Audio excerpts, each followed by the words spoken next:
Akibat diguyur hujan semalaman hingga pagi membuat Sungai Abab Talang Pipa, Kelurahan Talang Ubi Selatan, Kecamatan Talang Ubi, Kabupaten Pali, Sumatera Selatan meluap dan merendam ratusan rumah warga yang membuat aktivitas warga terganggu. Banjir kali ini memiliki arus yang cukup deras serta ketinggian air terus meningkat.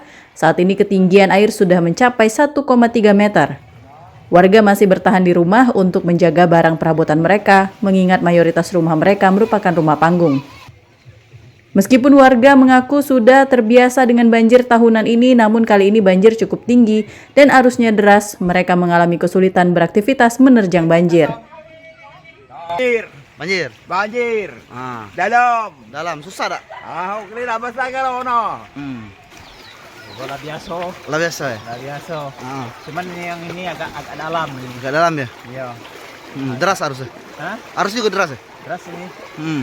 Sementara itu, Ketua RT setempat mengatakan saat ini warga mereka terisolir dan susah untuk beraktivitas, terutama bagi lansia. Selain itu, ketinggian banjir terus meningkat. Kondisi warga ini terisolir kan? Terisolir. Yo, untuk kegiatan wong nak rezeki, so karena nyaga rumah nih kan, karena khawatir ini terus dalam dari kiriman huluan sungai. Itulah memang keadaan ini. Ada juga lansia kami nih yang terisolir. Kalau bisa lah, kalau ada dinas kesehatan kita kali-kali di sini minta bantuan tolongan kan, itu. Sampai saat ini warga masih tetap bertahan di rumah apa gimana? Yo, masih standby di rumah. Karena ya khawatir barang-barang mereka ini tadi terendam lagi kan, karena masih dalam sampai sekarang. Kondisi yang paling parah ini kedalaman berapa?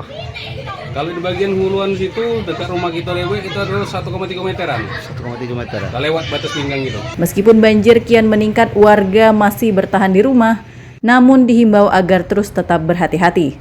Dari Kabupaten Pali, Sumatera Selatan, Bisrun Silvana, iNews melaporkan.